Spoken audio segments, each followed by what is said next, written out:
You're tuned in to the DMV Hoops Podcast. The DMV Hoops Podcast is hosted by Kirk Cross. This is Jonathan Scribner, head girls basketball coach at St. John's College High School, and this is the DMV Hoops Podcast. Welcome to the DMV Hoops Podcast, your one-stop shop for all things basketball across the Washington, D.C., Maryland, and Virginia areas. All right. We've got Flint Hill up next here. Flint Hill from Oakton, Virginia, led by Coach Rico Reed, entering his 21st season. Coach Reed has 9 MAC titles to his name, the active leader in MAC championships by my math. Coach Reed, if you can please introduce your players, we'll then open it up to the media. Again, media, if you can please introduce yourself and your media outlet before your first question. Thank you.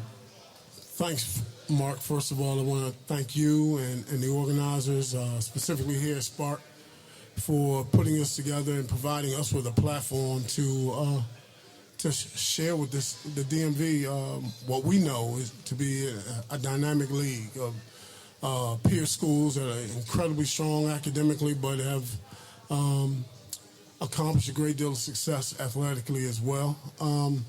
Those titles, some of those are shared. But it's a very, very strong league, strong conference. I'm proud to say that I feel like Flint Hill, or at least my time at Flint Hill, has allowed us to kind of set or establish the standard where, we've been able to go outside our league and beat some good teams. And obviously what Sidwell has built recently is helped us to gain some attention as well. I'm joined by some incredible student athletes. To my far right, I have Braylon Robinson, who's a junior. Also have Justin Castleberry, who's a junior. Next I have Dylan Fletcher, I call him Rook, most confident kid in the building. He's a junior. And then to my immediate right I have Ty Harris, who is a senior, who is a Richmond football commit.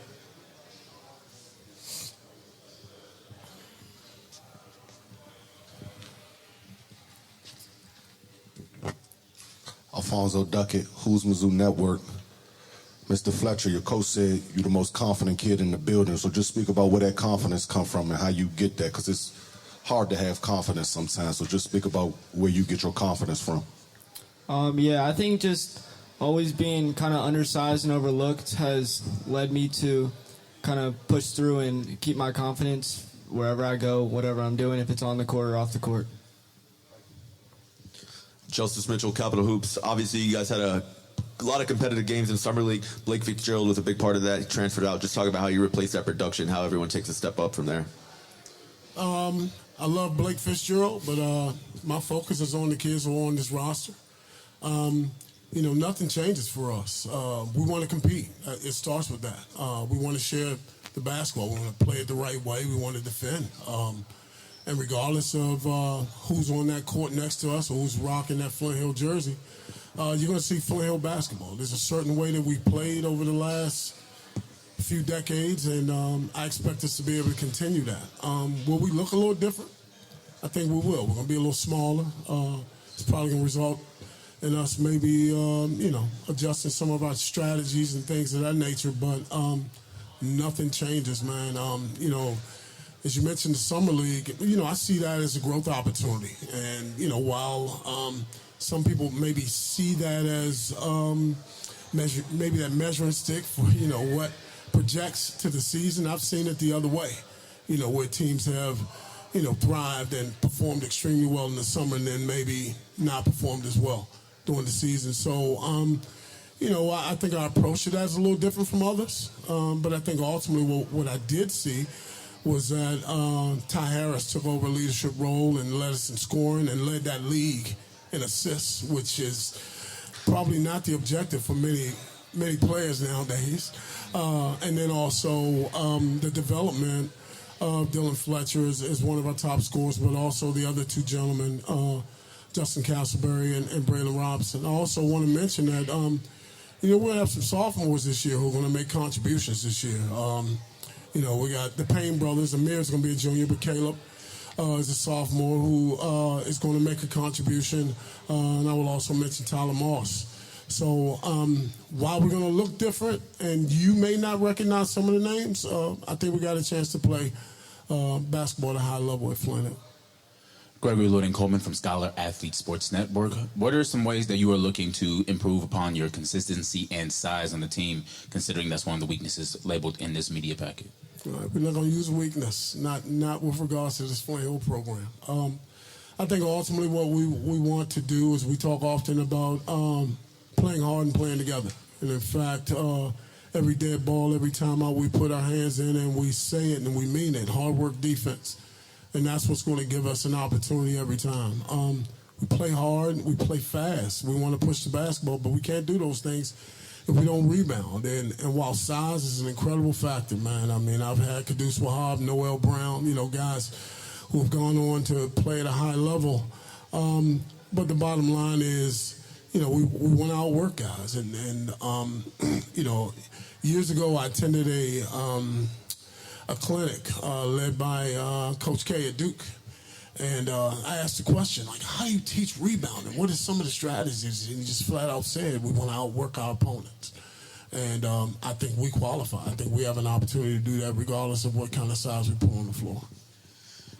Houston Wilson over here from Pro Insight. You mentioned a little bit about tempo, playing fast. Obviously, in this media packet, you talk about that being a strength. Just kind of talk more about that and why that works well for your system. I mean, it's a point of emphasis for us.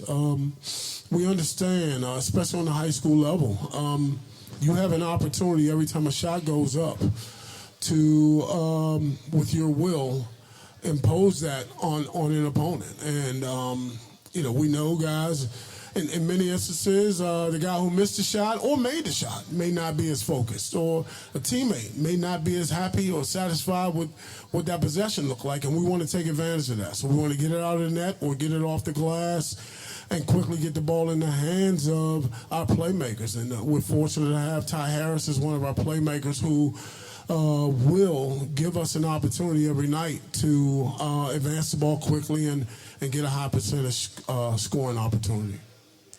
For the players here, how do you guys follow the 10-2 conference record from last year, beating St. Andrews in a game, beating Sidwell, after losing 4 of your 5 starters?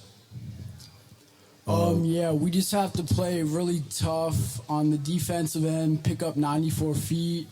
Offensively, just play unselfish basketball and just be gritty and be tough. I think even though we lost a big key factor for our team this year, I think we're going to be a little overlooked, but I think we'll surprise people, and we're always going to play hard no matter who we're playing against.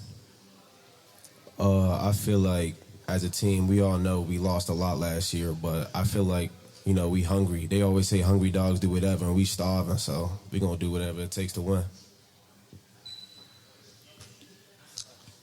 Hey guys, Chris Jolly, NovaHoops.com. I'm fascinated with roles because you lost a great senior class, obviously.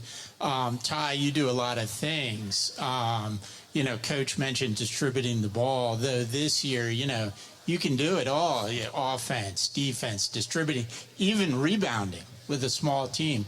Coming into this year, and this is kind of a two-part question because you guys... Dylan, I know you provided ball handling and offense off the bench. Justin, same thing. How do you guys figure your role, you three, your role to change? And Ty, how do you figure your role is going to change? I mean, you do a lot of things. What's your emphasis on this year? My emphasis is doing whatever Coach Reed tell me to do, night in and night out. So Coach Reed telling me I'm playing defense today, that's all I'm doing. Coach Reed telling me it's time to score, it's time to get to the bucket. That's it. I will also chime in. I think ultimately, our system on both ends, offensively and defensively, results in us capitalizing on the versatility of the kids in our program. And, rebounding, to be very honest with you, is a team skill. It's a team concept. It's a team skill. And it's up to me to instill in our guys that that's critically important. And, there may be some things that we do leading up to the start of the season to, maybe emphasize a little more in practice, incentivize it. a little more in an effort to make sure guys understand that this is the way we're going to have to compete. We're going to have to figure out ways to, win that battle. And, I think I have the right pieces. I have the right guys. And we recognize, how talented our league is. But don't overlook us. We're part of that talented group as well. Ron Bailey, Rivals.com. Coach, you've won rings, chips at 2 disparate institutions. What's some of the commonalities? What's some kind of the connective tissue that you brought from Potomac that you deploy here at Flint Hill? Thanks, Ron. We go way back. First and foremost, I'm an educator. I'm a teacher. I'm teaching the game. I heard another coach earlier talk about, the value and the importance of relationships, and that's where it starts. And don't get me wrong, we all have one-loss records, but ultimately we're not being measured by that. We've been measured by the impact that we have on the lives of these young men. And I firmly believe that when done the right way, kids will do whatever they need to do to play hard for you. And I also believe that becomes contagious. And while those roles are changing and the characters are different, I think the commonalities about this whole thing is basketball is a beautiful game. And it has created an incredible number of opportunities for kids from 2 strikingly different communities. I was at Potomac High School in Oxon Hill, Maryland, that is socioeconomically totally different from where I landed in Oakton, Virginia. But the bottom line is instilling in kids trust, belief, confidence, and then teaching the values that are associated with the game of basketball ultimately has resulted in, just a little bit of success during that time. Thank you. Joseph Mitchell, Capital Hoops. Question for Dylan. Dylan, I watch you guys in the summer league. Over majority of 50% of your shots came 3-point range. Well, obviously, people know you as a shooter, but what other aspects of your game people want you to know or what you want people to know? I think people overlook a lot of my patience when I have the ball in my hand. I think I can control the tempo of the floor a lot of the time. I also think I'll get a lot of deflections on the defensive end and cause a lot of turnovers. And then, obviously, finishing around the rim will just come naturally. Kyle Alexander, Scholar Athlete Sports Network, and this question's for the players. Going into this season, everybody's talking about how you've lost some players going into the season, and you mentioned how you think you're overlooked. What is one thing that you guys are working on individually in your game to help the team come together better this year? Me personally, I think we have a lot of scoring on this team, and I believe we can outscore any one of our opponents. So I believe I want to do the things that people don't want to do, playing defense, getting rebounds, being the hustle player. That's what I'm working on in my game to make sure we can win games this year. I think this season we don't have the amount of stars that we had last season, and we're just going to have to play a lot more together and as a team and just score the ball as a team and not individually and worry about the team's success. For me, I just want to be the best leader possible, be vocal and positive, and just help out the younger guys over there. For me, just being the guy, I feel like this is the first year where I can really step into that role for Coach Reed and be the guy for him and just taking that to the next level for him. T. Caston Williams, Scholar Athlete Sports Network. This question's for the players. A big point of emphasis has been made on the talent that you got lost in the offseason and how tough the MAC conference is, especially this year. But Coach Reed referred to y'all as the right pieces. So how much confidence does that instill in y'all to know that we have a group that's capable of being a strong contender in this league? I think just the group of kids that we have this year, we've been around each other for a while, so we have a lot of team chemistry, and we'll be able to. Just got to fight through adversity and push.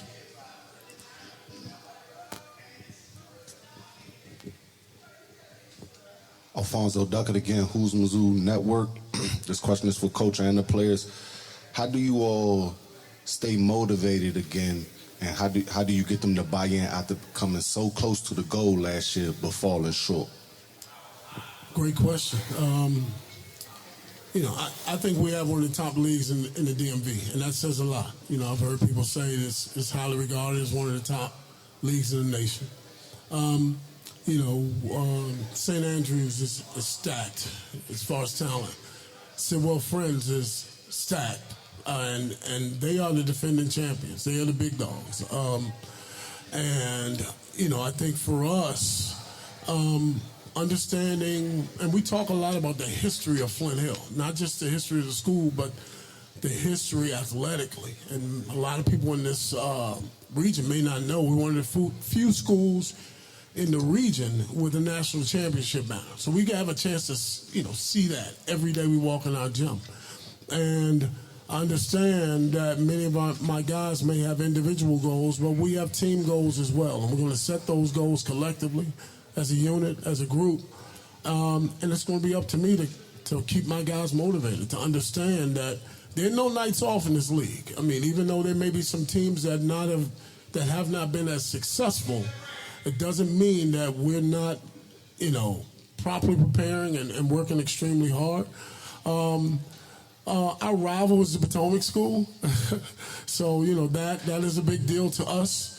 But when you look at Sidwell Friends on your schedule and the caliber of opponents that they play and defeat, and the recognition that they're receiving, and St. Andrews, as I mentioned, the Potomac School, Murray, it's hard not to be motivated. Coach Marcus Helton, Made Hoops.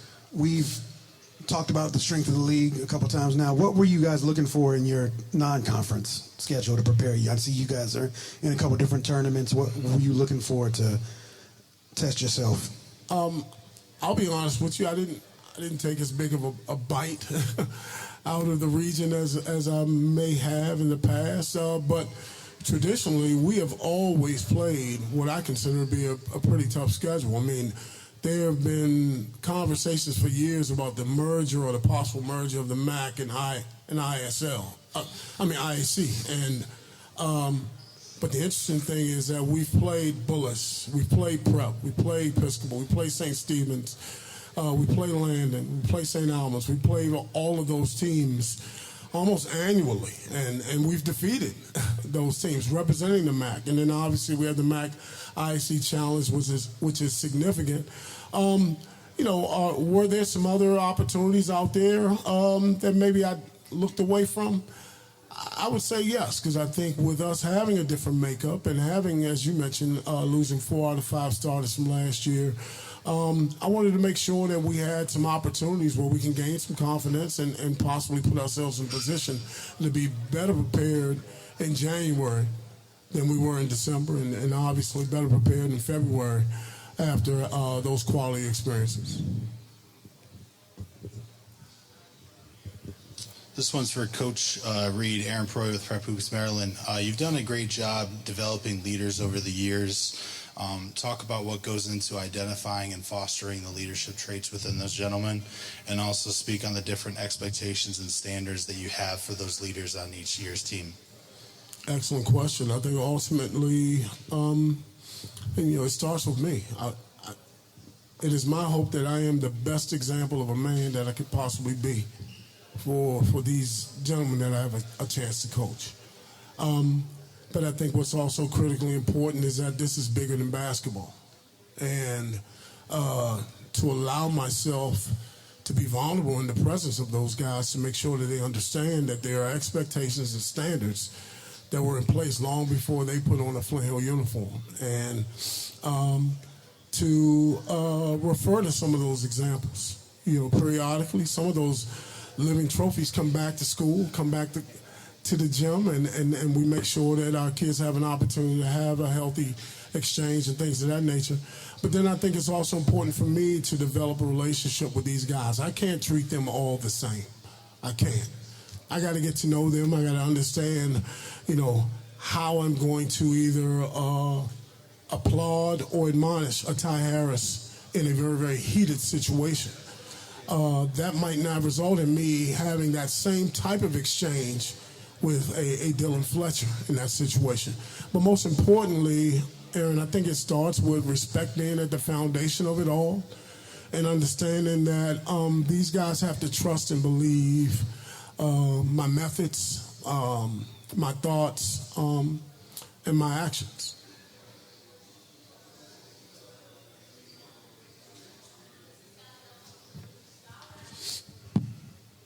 Any other questions? Flint Hill, thank you very much. Appreciate you guys coming up. A couple quick things, Mark. Sure, I know we you might got it. be up against our time, but I definitely want to acknowledge the fact that we have several Flint Hill student athletes, basketball players here at this event, which is another example of our Flint Hill family, what we talk about. Justin Amonkwa, who's been with me since a baby, is going to play a role this year. DeMarcus Mitchell is new to our program, but I think more than anything, it means a lot to me personally that there are gentlemen and their families who made the trek around the Beltway to be with us tonight and support us. It is a fine example of who we are as Flint Hill Huskies, and I appreciate you guys for that. Thank you. Thank you. Best of luck this year. So, well, friends, will be next up in 5 minutes. And now, post-podium access with Kirk Cross, Flint Hill, and head coach Rico Reed. Kirk Cross with the DMV Hoops Podcast. We're with Coach Rico Reed, Flint Hill. Coach, I don't want to talk hoops with you, and I'm going to tell you why. Because you have the quote of the night. It's more than basketball. Oh, yeah. You've got to teach these young men how to be young men, and you've got to care about them beyond basketball. Thank you for saying that. Oh, thank you. Thank you. Why, though? When so many coaches are focused on wins and losses and how many kids they get to D1, which I know you do that too. Yeah. That's going to come. There's a quote from the rapper KRS-One. When you work your craft, the money will chase you. Oh, absolutely. So when you work your craft as a coach, all those accolades will chase you. But why you? Why did you adopt that philosophy? I mean, it's been a part of my fabric, man. I mean, my father, I give all credit to my father for just making sure that he raised me right and making sure that I understood the importance and responsibility. I've always been passionate about sports, 3-sport athlete in high school, went on to college, didn't have anything significant there from an athletic standpoint, but nothing changed. I wanted to make an impact, and having passion for sports allowed me to coach kids in multiple sports, but to coach in the right way, and to make sure that they understood that, to make sure they understood that it's the finger versus the fist, man. You got individual accolades and accomplishments and goals, but most importantly, you're going to accomplish that with the fist. And I recognize as a black man in this community, a black man in this region, that have a responsibility to those young men that I have a chance to coach. And that's black, white, Asian, doesn't matter. I have a responsibility. I'm an example for each and every one of them. And I accept that role, I accept that responsibility, and I try to keep it fun too, man. So, that's why I talk about being vulnerable and laugh, and I dance every time we win, but I'm concerned about what they're doing off the court. I'm concerned about how they're performing academically. All those things I believe are critically important, and that's all of our roles. I just happen to be wearing a coaching hat at the time. Coach Reed, thanks. We'll see you make some noise out there, Flint Hill. All right, thank you. All right, continued success. You're tuned in to the DMV Hoops Podcast. Thanks for listening.